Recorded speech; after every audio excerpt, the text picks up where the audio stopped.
Hello my dear students, welcome to score plus. जैसे कि आप सब जानते हैं, मैं हूं आपकी केमिस्ट्री की एजुकेटर राशि मैम और हम यहाँ पे मिलकर क्या करते हैं बच्चों, हम यहाँ पर साथ मिलकर डिस्कस करते हैं अपने केमिस्ट्री के न्यू कॉन्सेप्ट्स को और बनाते हैं अपने फाउंडेशन को स्ट्रॉन्ग, है ना। तो चलिए देखते हैं आखिर हम डिस्कस क्या कर रहे थे।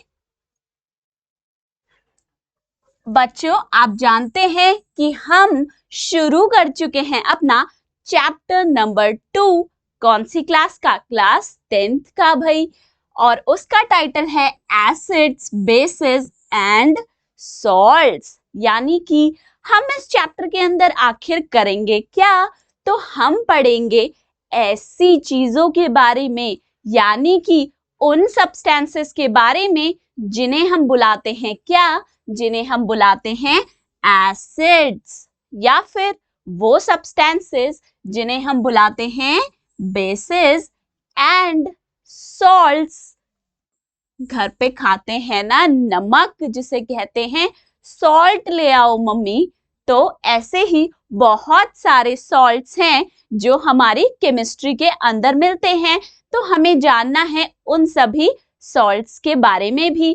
तो इस चैप्टर के अंदर हम पढ़ने वाले हैं एसिड्स के बारे में, बेसिस के बारे में और साथ ही में सॉल्ट्स के बारे में। ये है आपका चैप्टर नंबर 2 क्लास 10th का, और आज है हमारा लेक्चर नंबर 4 बच्चे। यानी कि मतलब क्या हुआ? मतलब ये हुआ कि हम ऑलरेडी इस चैप्टर को शुरू कर चुके हैं बच्चों। हम ऑलरेडी अपने पहले के 3 लेक्चर्स डिस्कस कर चुके हैं। अगर आपने अभी तक उन तीनों लेक्चर्स को नहीं देखा तो फटाफट जाकर उन्हें भी देख लीजिए और अच्छे से समझ लीजिए। क्या सबसे पहले लेक्चर में डिस्कस किया हमने कि इंडिकेटर्स क्या हैं भाई? क्या वो चीज है जिसे हम कहते हैं इंडिकेटर्स, और उनकी आखिर हमें जरूरत ही क्यों है? क्यों हम अपना सिलेबस बढ़ा के, अपना जो क्या कहते हैं याद करने के लिए हम अपने सिलेबस को बढ़ाए जा रहे हैं, आखिर क्यों? तो हमने ये सीखा था कि इंडिकेटर्स की हमें जरूरत ही क्यों पड़ती है, ये जानने के लिए कि कोई भी सब्सटेंस जो हमें दिया गया है वो एक एसिड है या फिर वो सब्सटेंस एक बेस है। ये हमें कौन बताएगा? ये हमें बताएगा इंडिकेटर। ठीक है। उसके बाद सेकेंड लेक्चर में हमने डिस्कस किया था काफी अच्छे से कि हमारे एसिड्स क्या होते हैं, राइट। हम एसिड को कैसे जानते हैं बच्चे? वो सब्सटेंस जो सार इन टेस्ट होता है, राइट, और जो ब्लू लिटमस पेपर को रेड लिटमस पेपर में टर्न कर देता है। अभी तक तो हमें इतना ही पता था कि उन सभी चीजों को हम कह देते हैं कि ये एक एसिड है भाई। इसका नाम क्या है? इसका नाम है एसिड, राइट। पर उसके बाद जब हम नेक्स्ट लेक्चर पे पहुंचे तो हमने और अच्छे से एसिड को समझने की कोशिश करी। उस कोशिश में हमने ये देखा कि उन सभी चीजों को हम कहते हैं एसिड, उन सभी केमिकल सब्सटेंसेस को कहते हैं एसिड, जो क्या करते हैं, याद है या भूल गए बच्चे? जो सभी सब्सटेंसेस वाटर के अंदर जाके डिसोसिएट करते हैं, मतलब टूटते हैं, और हमें क्या देते हैं? हमें देते हैं H+ आयन। कौन सा आयन? H+, right. उन्हें हम कहते हैं क्या? कि वो एसिड है, क्योंकि वो पानी के अंदर जाकर टूट गए और उन्होंने ये हाइड्रोजन आयन बना दिया, तो उनका नाम हो गया क्या? एसिड्स। ठीक है। अब फिर देखा था हमने क्या? चलिए एक बार फटाफट रिवाइज तो कर ले कि आखिर लास्ट लेक्चर में क्या क्या पढ़ चुके हैं, क्या क्या डिस्कस कर चुके हैं। तो सबसे पहले देखा था what do all acids have in common, मतलब जितने भी एसिड्स हैं उन सब के बीच में क्या सिमिलैरिटी है, क्या एक ऐसी चीज है जो हर एक एसिड में अप्लाई होती है, यानी कि हर एक एसिड के अंदर वो चीज तो जरूर प्रेजेंट होगी। आखिर वो होता क्या है? तो यही तो हमने सीखा था क्या, कि जो भी सब्सटेंस को हम कहेंगे एसिड, वो हमेशा जब जाएगा कहाँ? वाटर के अंदर, यानी कि H2O के अंदर, राइट। तो वाटर के अंदर जाते ही वो एसिड करता है क्या? वो सब्सटेंस करता है डिसोसिएट। डिसोसिएट का मतलब क्या हुआ? डिसोसिएट का मतलब हुआ टूटना, टूट जाना, राइट। वो सब्सटेंस पानी के अंदर जाते ही, जैसे ही पानी में डुबकी लगाएगा ना, डुबकी मारते ही अंदर जाते ही टूट जाएगा। और टूट के क्या बनाएगा? टूट के बनाएगा H प्लस, यानी कि हाइड्रोजन आयंस आपको देगा। तो आप कहेंगे क्या कि वो एक एसिड है, राइट। अब देखिए बच्चे, यहीं पे ही हमने एक और बहुत इंपॉर्टेंट चीज समझी थी। वो क्या थी? कि जब भी आपसे पूछा जाएगा कि एक एसिड जब पानी में गया तो पानी के अंदर कौन सी स्पीशीज प्रेजेंट होगी, मतलब क्या है, कौन सा आयन है जो पानी के अंदर मिलेगा। तब हमने ये सीखा कि पानी के अंदर जाकर ये H प्लस तो जरूर बनाएगा, क्योंकि ये है एक एसिड। पर उसी के साथ ये क्या करेगा? ये उस पानी के साथ जुड़कर H3O पॉजिटिव बना लेगा। और इस H3O पॉजिटिव, इस आयन का नाम क्या सीखा था हमने? क्या होता है इसका नाम? इसका नाम था हाइड्रोनियम आयन, राइट। तो जब भी कोई एसिड पानी के अंदर जाता है वो बना देगा H positive, right. Hydrogen ion तो बनाएगा, लेकिन साथ ही में क्या करेगा? उसी के साथ वो वाटर के साथ जाकर जुड़ जाएगा और बना देगा हाइड्रोनियम आयन। ठीक है, नेक्स्ट देखते हैं। Acids do not show acidic behaviour in the absence of water.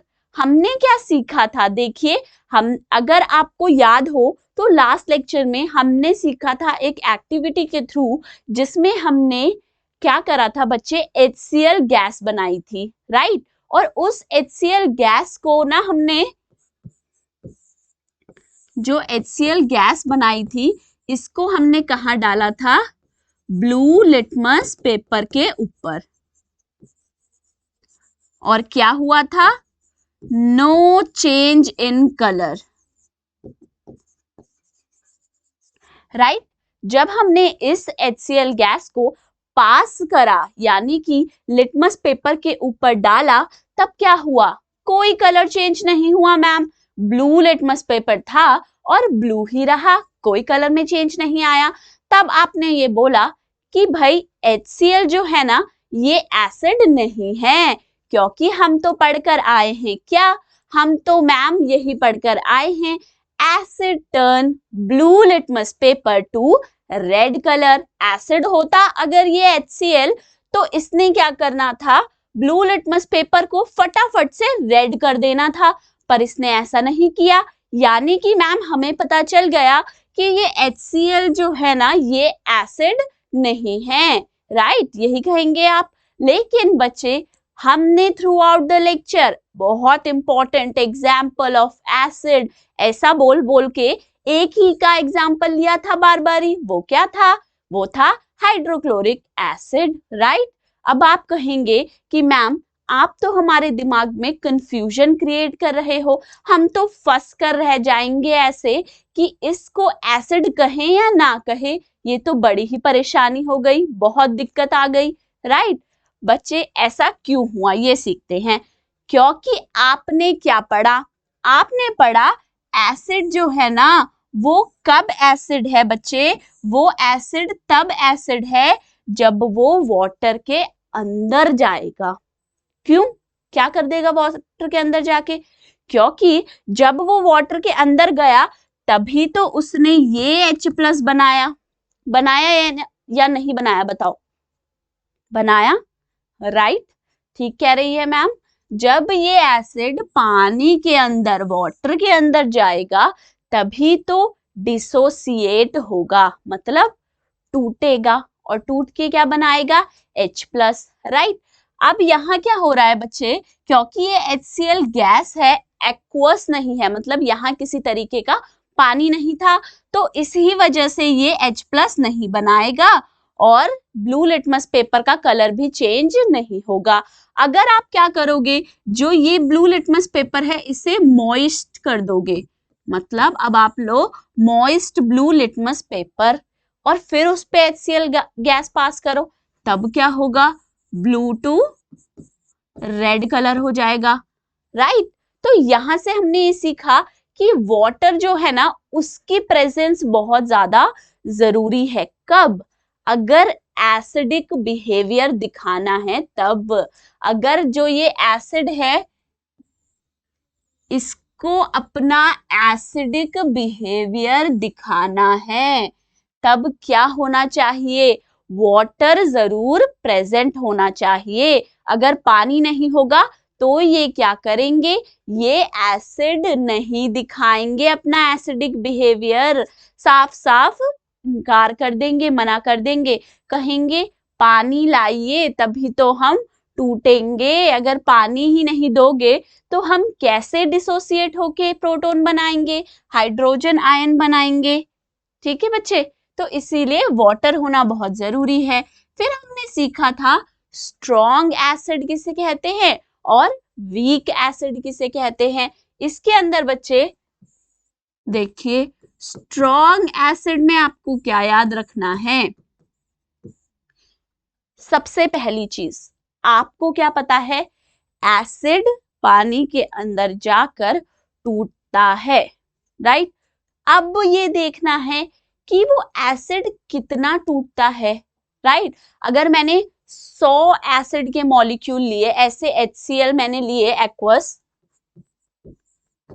ऐसे मैंने 100 गिन के मॉलिक्यूल्स ले लिए HCl के, राइट?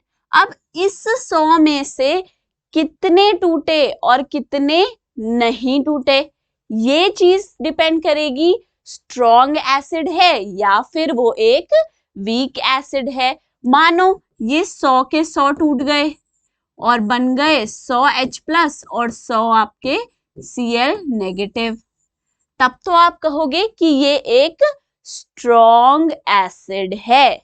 क्यों है स्ट्रॉन्ग? क्योंकि ये शो करता है कंप्लीट डिसोसिएशन। ठीक है बच्चे, 100 H+ और आपको 100 Cl नेगेटिव मिल गए, यानी कि जो ये HCl है ये क्या कर रहा है? Complete dissociation. तो ये क्या हो जाएगा बच्चे? Strong acid. वही हमने एक और एग्जाम्पल लिया था, किसका? दूसरा एग्जाम्पल हमने लिया था एसिटिक एसिड का।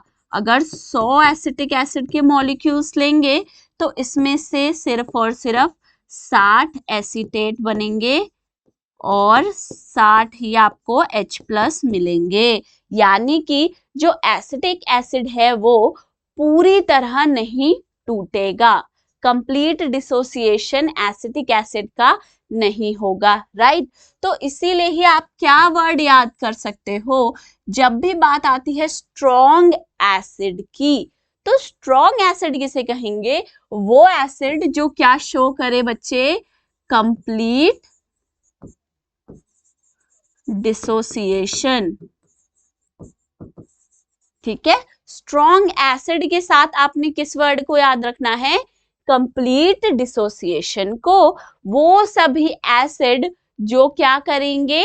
जो कंप्लीट डिसोसिएशन करेंगे, पूरी तरीके से टूट जाएंगे, सभी मॉलिक्यूल टूट जाएंगे।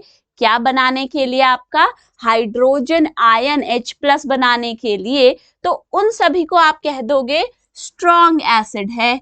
और वही वीक एसिड के लिए क्या वर्ड याद रखोगे? Partial dissociation.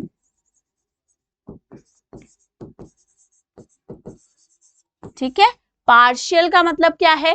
पार्शियल का मतलब होता है कि कुछ अमाउंट टूटेगा और कुछ अमाउंट ऐसा भी होगा जो नहीं टूटेगा। ठीक है, तो जब भी किसी एसिड की बच्चे पार्शियल डिसोसिएशन होगी, यानी कि कुछ अमाउंट ऑफ एसिड जो है वो टूट के हाइड्रोजन आयन बनाएगा, और कुछ ऐसा भी एसिड का अमाउंट है जो एज इट इज रहेगा, वैसे का वैसा ही रहेगा, वो डिसोसिएट होने से मना कर देगा। राइट, तो पार्शियल डिसोसिएशन दिखाएंगे तो हम उन्हें कहेंगे वीक एसिड। ठीक है, अब चलो देखते हैं आज के लेक्चर का ओवरव्यू क्या है। आज हम सीखेंगे बेसिस क्या है। बहुत हो गया मैम, क्या बहुत हो गया, थक चुके हैं हम एसिड एसिड एसिड करते करते। कभी पढ़ते हैं एसिड सार होते हैं, कभी पढ़ते हैं एसिड हाइड्रोजन आयन बनाते हैं, डिसोसिएट हो जाते हैं, फिर आप बताते हो स्ट्रॉन्ग एसिड है, वीक एसिड है। अरे बेसिस की बारी कब आएगी, कब हम सीखेंगे कि बेस क्या होते हैं? तो आज ही सीखेंगे बच्चे। आज के लेक्चर में देखेंगे कि बेसिस के बारे में सभी चीजें डिस्कस कर लेंगे जो जो हमें पता होनी चाहिए। फिर सीखेंगे वाटर सॉल्यूबल बेसिस, यानी कि एल्कलीज। एल्कलीज क्या होती हैं ये सीख लेंगे। What do all basis have in common, जिस तरीके से हमने ये पढ़ा कि सभी जो एसिड हैं उनके अंदर क्या एक सी चीज है, क्या कॉमन है सभी के बीच में, ऐसे ही देखेंगे कि सारे बेसिस के बीच भी क्या कॉमन है। फिर सीखेंगे स्ट्रॉन्ग बेस क्या होता है, weak base, and then properties of bases, मतलब कुछ केमिकल इंपॉर्टेंट प्रॉपर्टीज जो हैं आपके बेसिस की, उनको डिस्कस करेंगे। तो चलो शुरू करें। सबसे पहले पढ़ते हैं क्या आखिर बेसिस होते क्या हैं। राइट, अब अगर यहां ध्यान दो, ये क्या है, बेकिंग सोडा। बेकिंग सोडा देख के कुछ याद आ रहा है? जब भी मम्मी क्या बनाती है घर पे, छोले भटूरे, केक, है ना, यम्मी यम्मी चीजें जो बनती हैं घर पे, तो कई बारी मम्मी यूज करती है क्या, बेकिंग सोडा। राइट, मम्मी क्या कहती है, केक को फ्लफी बनाना है, मतलब केक को फुलाना है, बेकिंग सोडा डाल देते हैं। भटूरों को गोल मटोल बनाना है तो चलो थोड़ा सा चुटकी भर बेकिंग सोडा डाल दो। तो ये जो बेकिंग सोडा है, इसके अंदर भी क्या है, एक बेस प्रेजेंट है। फिर देखिए सोप। सोप तो सभी यूज करते हैं घर पे, राइट, नहाने के लिए, हैंड वॉश करने के लिए, फेस वॉश करने के लिए।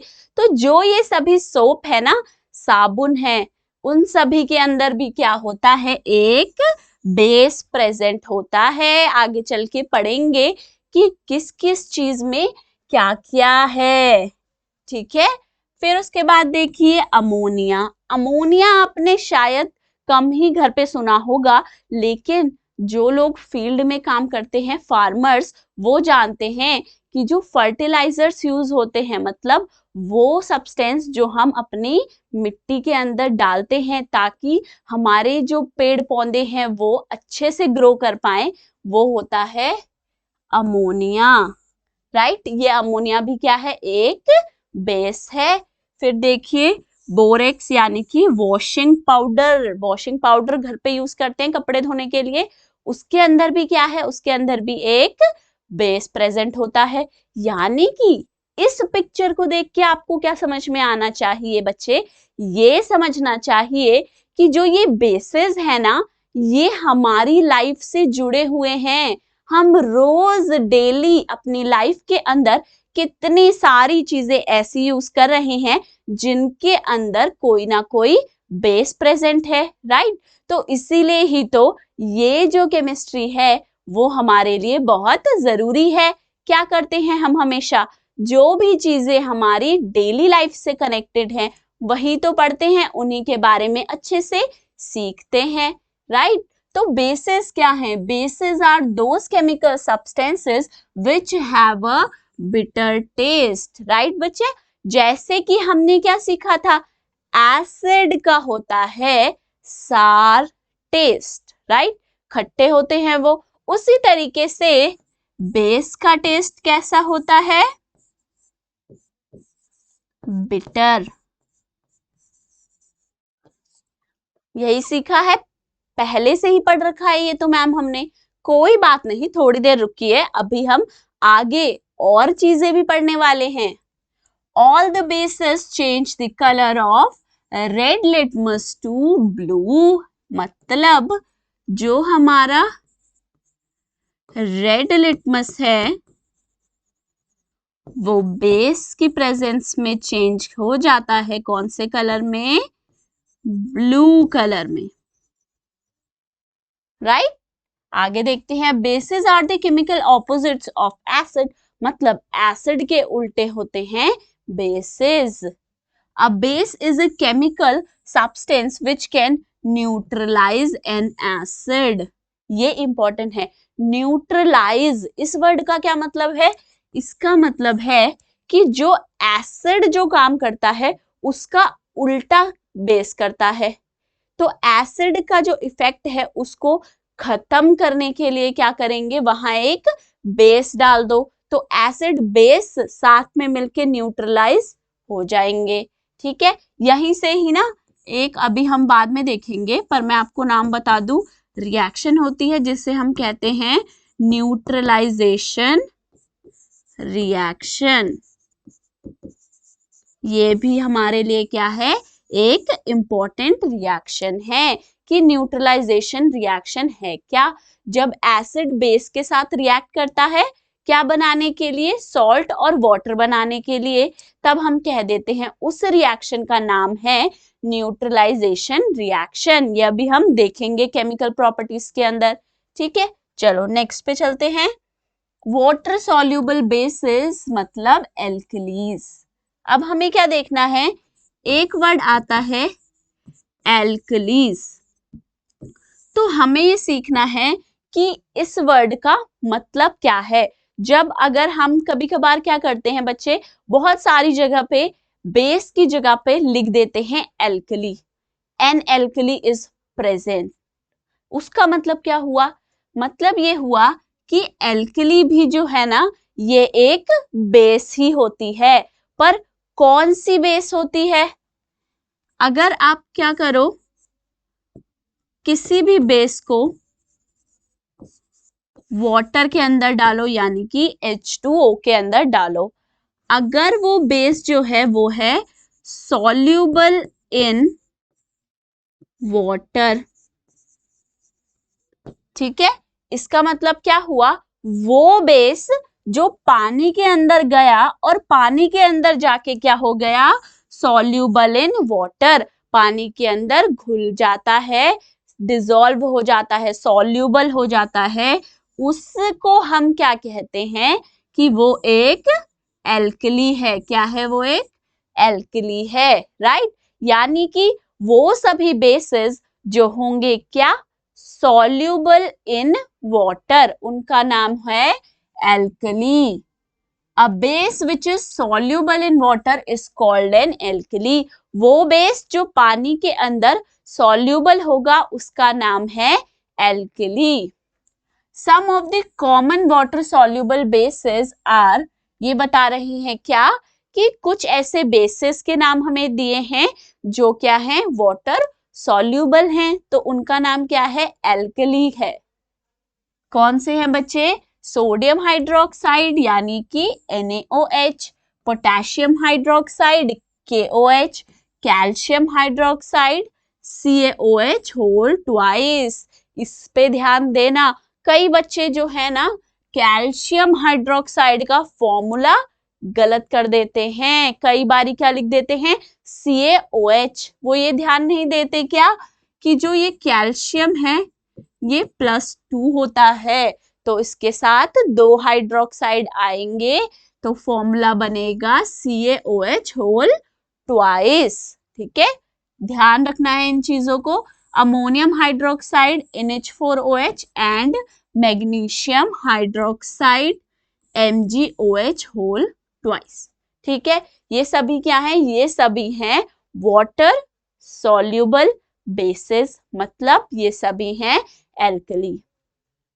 अब देखिए बच्चे, जैसे कि इस इमेज में आप देख सकते हैं क्या कि जो ये है सोडियम हाइड्रोक्साइड, ये क्या कर रहा है, वाटर के अंदर डिसॉल्व हो रहा है। मतलब आप कहेंगे ये sodium hydroxide soluble in water है, H2O है, राइट। जब सॉल्यूबल होगा तो क्या करेगा, सोडियम आयंस बना देगा और साथ में हाइड्रोक्साइड आयंस भी बना देगा।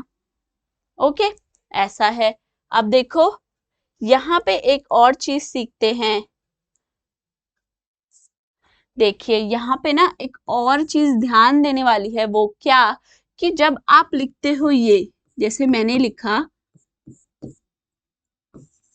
All एल्किलीज are basis, right. तो ये स्टेटमेंट क्या सही है या फिर गलत है? तो आप सभी कहेंगे कि मैम जो भी बेसिस वाटर सॉल्यूबल होते हैं उन्हें हम एल्कली बोलते हैं। यानी कि क्या हुआ मैम, जितने भी ये सारे के सारे हमें दिए गए हैं ना, किसके एग्जाम्पल्स, एल्कली के एग्जाम्पल, ये सभी बेस तो हैं, राइट। तो यानी कि ये स्टेटमेंट तो आपने सही बताई। अब अगर मैं लिखूं ये ऑल बेसिस आर एल्कली, अब अगर मैं आपसे पूछूं कि जो मैंने सेकंड स्टेटमेंट बताई, यानी कि ऑल बेसिस आर एल्कली, क्या ये स्टेटमेंट सही है या गलत है? तब आपका आंसर क्या होना चाहिए बच्चे? सोच समझकर बोलिएगा, सोच लीजिए पहले, ध्यान से देखिए। ऑल बेसिस आर एल्कली लिखा है मैम ने यहाँ, क्या ये ठीक है या गलत है, बताइए। तो ये आप क्या कहेंगे, आप ये कहेंगे कि मैम ये आपने लिखी है एक बिल्कुल रॉन्ग स्टेटमेंट, बिल्कुल गलत स्टेटमेंट। अब कईयों को तो पहले ही समझ में आ गया होगा कि आखिर ये स्टेटमेंट गलत क्यों है, राइट। अब जिन्हें नहीं समझ में आया बच्चे कि ये स्टेटमेंट गलत क्यों है, तो उन्हें मैं बता दूं, हमने लिखा है ऑल बेसिस, यानी कि सभी बेसिस, जितने भी बेसिस एग्जिस्ट करते हैं वो सभी के सभी एल्कली होते हैं। यानी कि मैम ये बोल रही हैं कि सारे के सारे बेसिस ना सॉल्यूबल इन वाटर होते हैं, लेकिन ऐसा नहीं है। इसलिए ये जो स्टेटमेंट है ऑल बेसिस आर एल्कली, ये एक रॉन्ग स्टेटमेंट है, इनकरेक्ट स्टेटमेंट, गलत बोला मैम ने। और ये जो स्टेटमेंट है ऑल एल्कलीज आर बेस, ये एक राइट यानी कि सही स्टेटमेंट थी। फॉर एग्जाम्पल आप देखिए, ऑल एल्कली आर बेसिस, अगर आप ले सोडियम हाइड्रोक्साइड या पोटेशियम हाइड्रोक्साइड, तो ये दोनों के दोनों जो हैं ये वाटर के अंदर सॉल्यूबल हैं, राइट, दोनों ही पानी में घुल जाते हैं, इसीलिए इन्हें हम एल्कली बोलते हैं, राइट मैम। अब अगर मैं कहीं पे लिख दूं sodium hydroxide is alkali, right statement, सही बोला मैम आपने। अब मैं ये लिख दूं sodium hydroxide is a base, तो वो भी सही बोला। इसका मतलब क्या हुआ, जो भी एल्कली होंगे वो सभी के सभी बेस होंगे, ठीक है। अब दूसरा एग्जांपल लेते हैं कॉपर ऑक्साइड का। कॉपर ऑक्साइड क्या होता है, इनसॉल्युबल इन वाटर, H2O, ठीक है, और ये एक बेस है। जो बच्चे हमने दूसरी स्टेटमेंट बोली ऑल बेसिस आर एल्कली, अब ये गलत क्यों है मैम, कॉपर ऑक्साइड भी तो एक बेस है, पर वो पानी के अंदर नहीं सॉल्यूबल है। यानी कि क्या बोलते हैं, जो चीजें सॉल्यूबल नहीं होती उसके लिए क्या वर्ड यूज करते हैं हम, इनसॉल्यूबल। तो आप कहेंगे क्या कि मैम कॉपर ऑक्साइड जो कि एक बेस है वो है इनसॉल्युबल इन वाटर, तो यानी कि ऑल बेसिस आर एल्कली, ये स्टेटमेंट आपने पक्का गलत और रॉन्ग स्टेटमेंट बताई है, राइट। तो मैं भी यही कह रही हूं बच्चों कि ये स्टेटमेंट रॉन्ग है, ठीक है। तो ये दोनों स्टेटमेंट ध्यान में रखिएगा, all alkalis are bases, but मगर पर ध्यान रखिए all bases are not alkalis, सभी बेसिस एल्कली नहीं होते, क्योंकि कुछ बेसिस सॉल्यूबल होते हैं वाटर में और कुछ बेसिस इनसॉल्यूबल होते हैं वाटर में। ठीक है, आगे चलते हैं, अब आगे देखते हैं क्या पढ़ना है। आगे बच्चे हम देखेंगे क्या, What do all bases have in common? जिस तरीके से हमने ये देखा था कि सभी जो एसिड होते हैं उनके अंदर कॉमन क्या है, मतलब वो सभी के सभी वाटर के अंदर जाके जब टूटते हैं तो सभी एसिड क्या देते हैं, हाइड्रोजन आयन देते हैं। वैसे ही अब हम ये भी जानना चाहते हैं कि ये जो सभी बेसेस हैं ये क्या करते हैं, वाटर के अंदर जाने के बाद इन सभी के अंदर क्या है जो कि एक जैसा है वो देखते हैं। A base is a substance which dissolves in water to produce hydroxide ions in a solution. Base क्या करेगा, हाइड्रोक्साइड आयन बनाएगा। जैसे एसिड क्या कर रहा था, एसिड हाइड्रोजन आयन बना रहा था, वैसे ही बेस क्या बनाएगा, हाइड्रोक्साइड आयन बनाएगा। For example sodium hydroxide is a base. हाँ मैम बिल्कुल सही कहा, सोडियम हाइड्रोक्साइड एक बेस है। Because it dissolves in water to produce hydroxide ion along with sodium ion. क्या होता है बच्चे, सोडियम हाइड्रोक्साइड फॉर्मूला क्या है, NaOH। क्या है ये मैम, एक बेस है। अभी आपने थोड़ी देर पहले बताया, जैसे ही वाटर के अंदर जाएगा क्या करेगा, डिसोसिएट करेगा, मतलब टूटेगा, टूट के क्या बनाएगा, बनाएगा सोडियम आयन साथ में हाइड्रोक्साइड आयंस। अब इंपॉर्टेंट क्या है, इंपॉर्टेंट है ये हाइड्रोक्साइड आयन।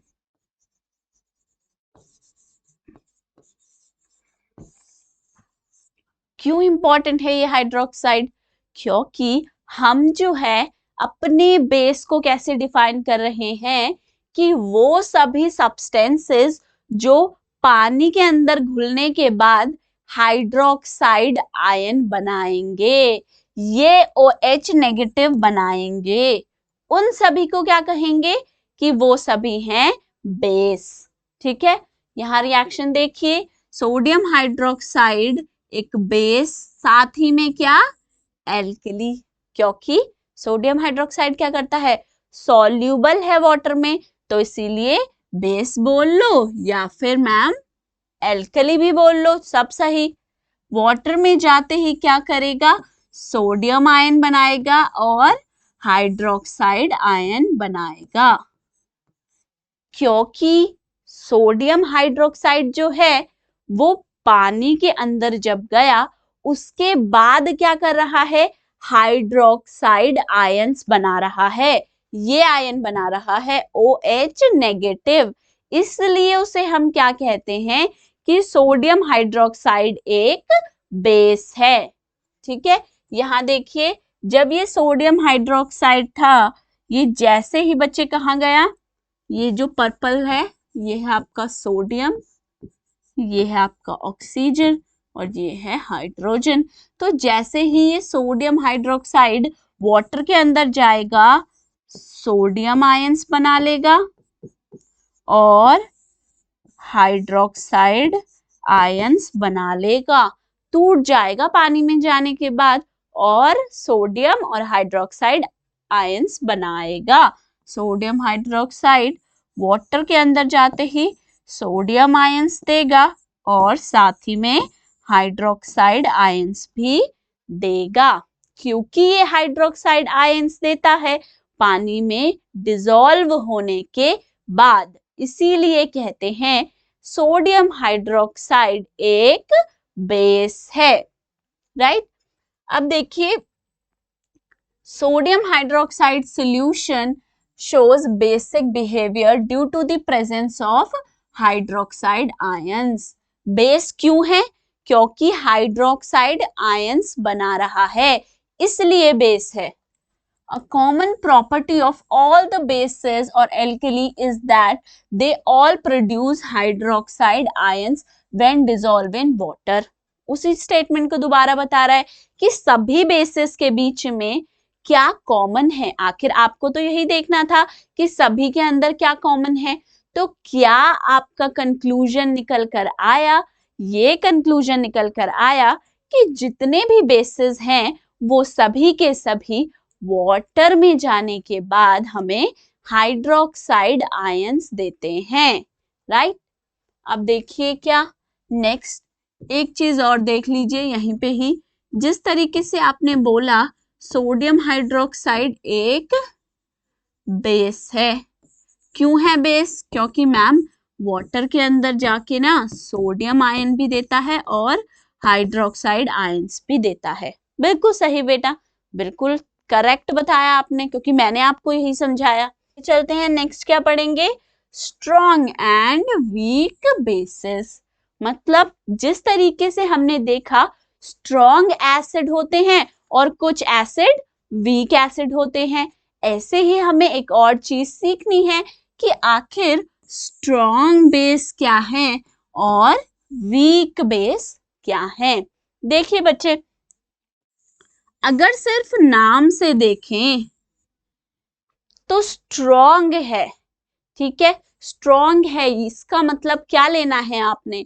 अब देखो एक कंफ्यूजन दिमाग में क्रिएट नहीं करनी। वो क्या, कहीं आप बोलो मैम स्ट्रॉन्ग का मतलब तो ये है कि ना वो बहुत ही ताकतवर है और वो ना टूटेगा नहीं पानी के अंदर जाने के बाद, और मैम वीक का मतलब ये है कि एक कमजोर बेस है, पानी में जाते ही फटाफट टूट जाएगा।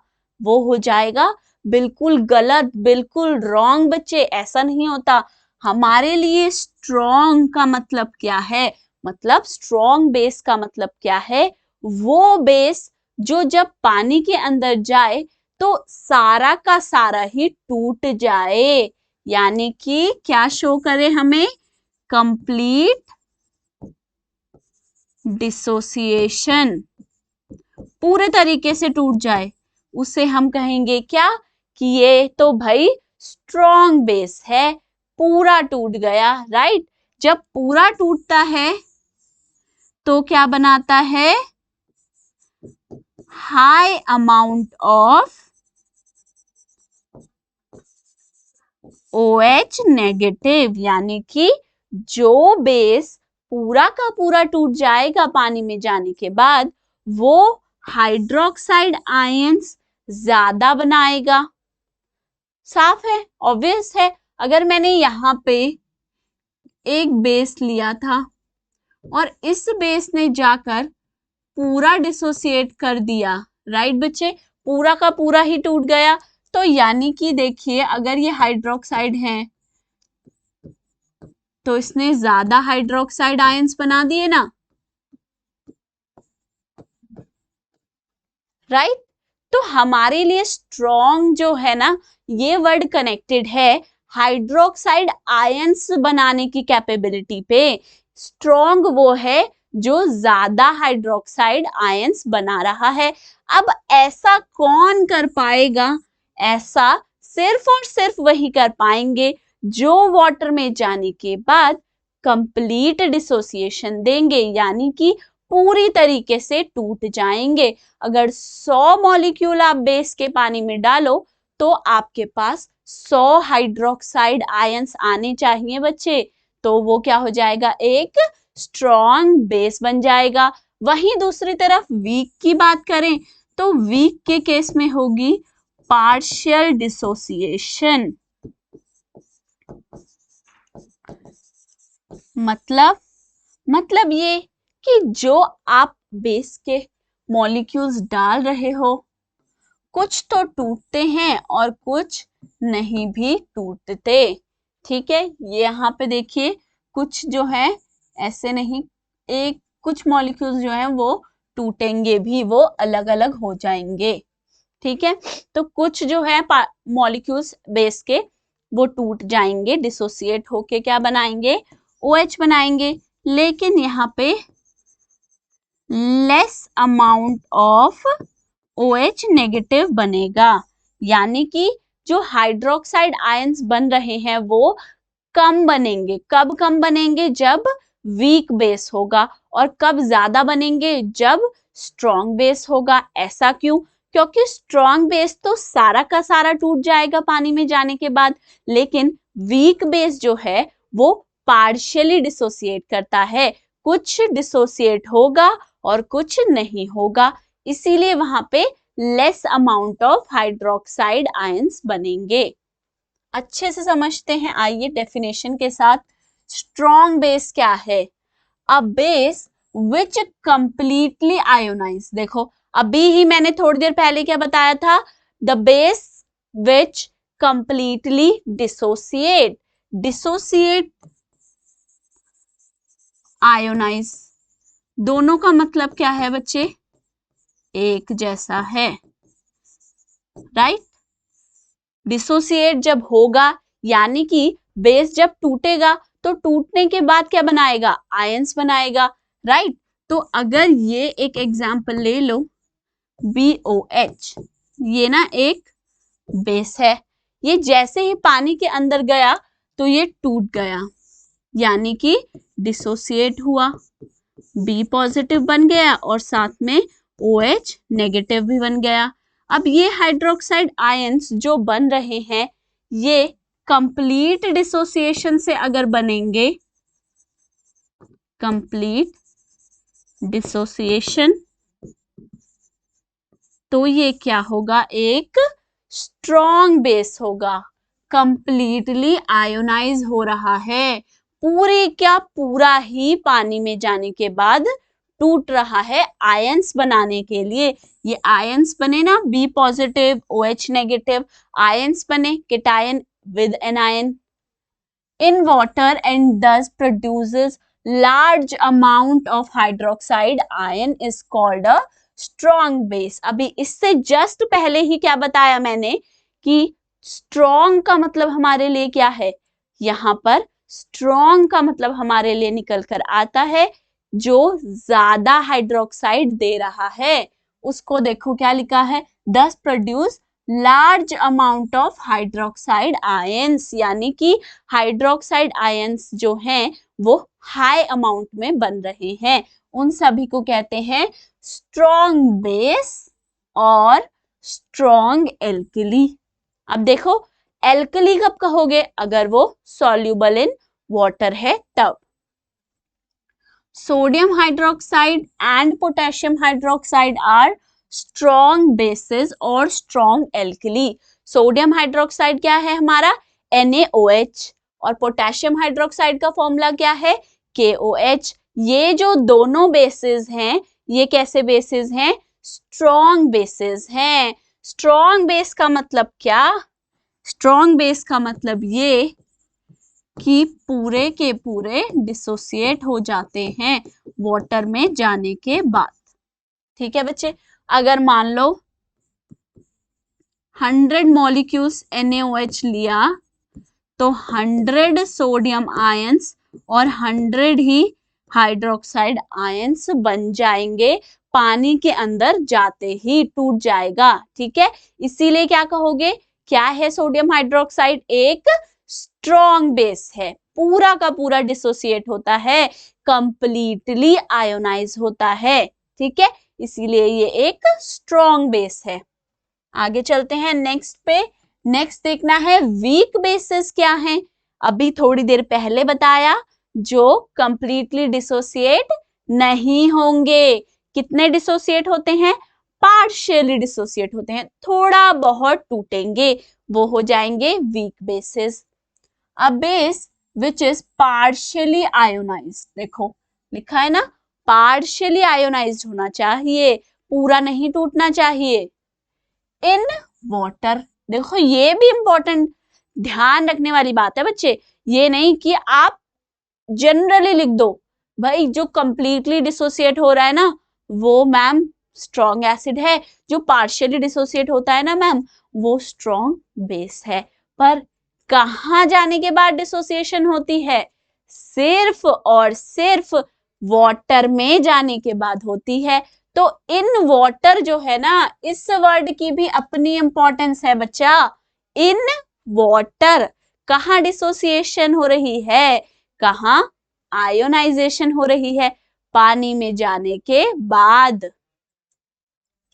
And thus produces small amount of hydroxide ions are called weak bases। मतलब strong acid बनाते हैं high amount of hydroxide ions और weak bases बनाते हैं small amount of hydroxide ions। Ammonium hydroxide जो है ये एग्जाम्पल है किसका, वीक बेस का। कैल्शियम हाइड्रोक्साइड वीक बेस है, मैग्नीशियम हाइड्रोक्साइड भी एक वीक बेस है। अब क्यों है weak base, this is because they ionize only partially. क्यों कह रहा है बच्चे, क्योंकि ये पार्शियली आयोनाइज होते हैं जब इन्हें वाटर में डिसॉल्व करते हैं and produce small amount of hydroxide ions. मतलब ये बहुत ही कम अमाउंट में हाइड्रोक्साइड आयंस प्रोड्यूस करते हैं, इसलिए हम इन्हें कहते हैं कि ये वीक बेसिस हैं, क्योंकि ये हमें कम अमाउंट में देते हैं हाइड्रोक्साइड आयंस। ठीक है, फॉर एग्जाम्पल हम लेते हैं अमोनियम हाइड्रोक्साइड NH4OH। मैंने लिए इसके 100 मॉलिक्यूल्स। ठीक है, मतलब ऐसे 100 अमोनियम हाइड्रोक्साइड ले लिए मैंने। जब मैंने उसे वाटर यानी कि पानी में डाला तब क्या हुआ, तब हमने देखा कि 40 अमोनियम आयंस मिले और 40 ही हाइड्रोक्साइड आयंस मिले। अब यहां से क्या समझ में आया कि अगर अमोनियम हाइड्रोक्साइड पूरी तरीके से टूटता तो 100 से 100 अमोनियम आयन बनते और 100 हाइड्रोक्साइड आयंस बनते, पर ऐसा हुआ नहीं। क्योंकि ऐसा नहीं हुआ, इसका मतलब ये एक वीक बेस है। ये क्या करता है, पार्शियली आयोनाइज होता है, कंप्लीटली आयोनाइज नहीं होता, इसलिए ये क्या है, एक वीक बेस है। ठीक है, अब ये समझ में आ गया आपको कि स्ट्रॉन्ग बेस क्या होते हैं और वीक बेसिस क्या होते हैं, राइट। और ध्यान क्या रखना है, स्ट्रॉन्ग बेस के केस में क्या याद रखना है, कंप्लीटली आयोनाइज, और वीक बेस के लिए क्या याद रखना है, पार्शियली आयोनाइज्ड। वहीं स्ट्रॉन्ग बेस क्या देंगे, high amount of hydroxide ions, और वीक बेस क्या बनाते हैं, small amount of hydroxide ions. ठीक है, चलो आगे चलते हैं। नेक्स्ट हम डिस्कस करेंगे प्रॉपर्टीज ऑफ बेसिस। मतलब अब ये भी देख लें कि जो बेसिस हैं ये रिएक्ट कैसे करते हैं। Bases react with some metals, कुछ मेटल्स के साथ रिएक्ट करते हैं बेसिस, कुछ के साथ, सम मेटल्स लिखा है ना, टू फॉर्म हाइड्रोजन गैस। क्या बनाते हैं, हाइड्रोजन गैस बनाते हैं। When a base react with a metal then metal salt and hydrogen gas are formed. मतलब ये बच्चे, बेस जब भी रिएक्ट करता है किसके साथ, एक मेटल के साथ, तब क्या बनेगा, जो मेटल होगा उसका तो सॉल्ट बनेगा, साथ में हाइड्रोजन गैस भी बनेगी। ठीक है, फॉर एग्जाम्पल देख लेते हैं। When sodium hydroxide, sodium hydroxide क्या है, बेस है, अब तक तो पता चल चुका है हमें। Solution is heated with zinc. Zinc क्या है, एक मेटल है, यानी कि बेस के अंदर ना जिंक मेटल डाल दिया और उसको हीट भी कर रहे हैं, गर्म कर रहे हैं। Then sodium zincate and hydrogen gas are form. क्या बनेगा, सोडियम जिंकेट और हाइड्रोजन गैस, राइट। अब यहां देखिए, पहले क्या लिया, सोडियम हाइड्रोक्साइड का सॉल्यूशन। सॉल्यूशन का मतलब क्या मैम, मतलब ये कि सोडियम हाइड्रोक्साइड को लेकर उसे पानी में घोल लिया, डिसॉल्व कर दिया आपने, राइट। वो एक एल्कली है ना sodium hydroxide, because it is a base which is soluble in water. ये आ गया सोडियम हाइड्रोक्साइड का सोल्यूशन। इसमें आपने डाला क्या, जिंक मेटल के ग्रैन्यूल्स और इसे साथ में हीट किया है। हीट करते ही क्या हुआ, यहां से देखेंगे एक ब्लू कलर की फ्लेम निकल रही है। क्यों निकल रही है, क्योंकि हाइड्रोजन गैस बन रही है, वो ब्लू फ्लेम के साथ जल रही है। ठीक है, अब यहाँ क्या होगा बच्चे, देखिए सोडियम हाइड्रोक्साइड जो था, जो कि एक बेस है, उसका रिएक्शन हुआ किसके साथ, जिंक मेटल के साथ, और रिएक्ट करके क्या बनेगा, सोडियम जिंकेट का सॉल्ट। सॉल्ट बन रहा है किसका, मेटल का सॉल्ट बन गया, साथ में हाइड्रोजन गैस बन गई। तो क्या याद रखना है, जब भी बेस किसके साथ रिएक्ट करता है, मेटल के साथ रिएक्ट करेगा, तब मेटल का सॉल्ट बनेगा और उसके साथ ही में क्या बनेगी, हाइड्रोजन गैस भी बनेगी। ठीक है, नेक्स्ट देखते हैं। नेक्स्ट प्रॉपर्टी है bases react with acids to form salt and water. देखो स्टार्टिंग में एक टर्म दी थी मैंने आपको, एक रिएक्शन, क्या था, न्यूट्रलाइजेशन रिएक्शन। जब हमने देखा था ना कि जो एसिड और बेस हैं वो ऑपोजिट होते हैं एक दूसरे के, और बेस क्या करता है, एसिड को न्यूट्रलाइज कर देता है। इस रिएक्शन को क्या कहते हैं, न्यूट्रलाइजेशन रिएक्शन। एक बहुत ही इंपॉर्टेंट रिएक्शन। ठीक है, क्या होता है इस रिएक्शन में, ये होता है when a base react with acid salt and water are formed। दिमाग में क्या रखना है, आपको याद क्या रखना है, सिर्फ इतना कि जब भी बेस जो है एसिड के साथ रिएक्ट करेगा, तब एक तो सॉल्ट बनेगा और वाटर बनेगा। और इस रिएक्शन को हम क्या कहते हैं, इसका नाम याद रखना है। इस रिएक्शन को हम कहते हैं न्यूट्रलाइजेशन रिएक्शन। ठीक है बेटा, न्यूट्रलाइजेशन रिएक्शन को याद रखना है। क्या करेगा, बेस एसिड के साथ रिएक्ट करेगा, एक तो सॉल्ट बनाएगा और दूसरा पानी यानी कि वाटर बनाएगा।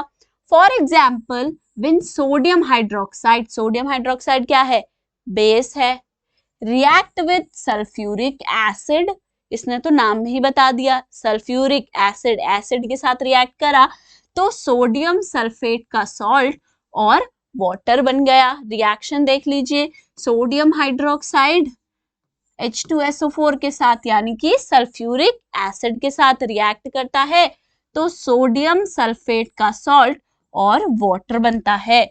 यहाँ देखिए इमेज, एक बीकर में ले लो H2SO4 और दूसरे में ले लो सोडियम हाइड्रोक्साइड यानी कि NaOH।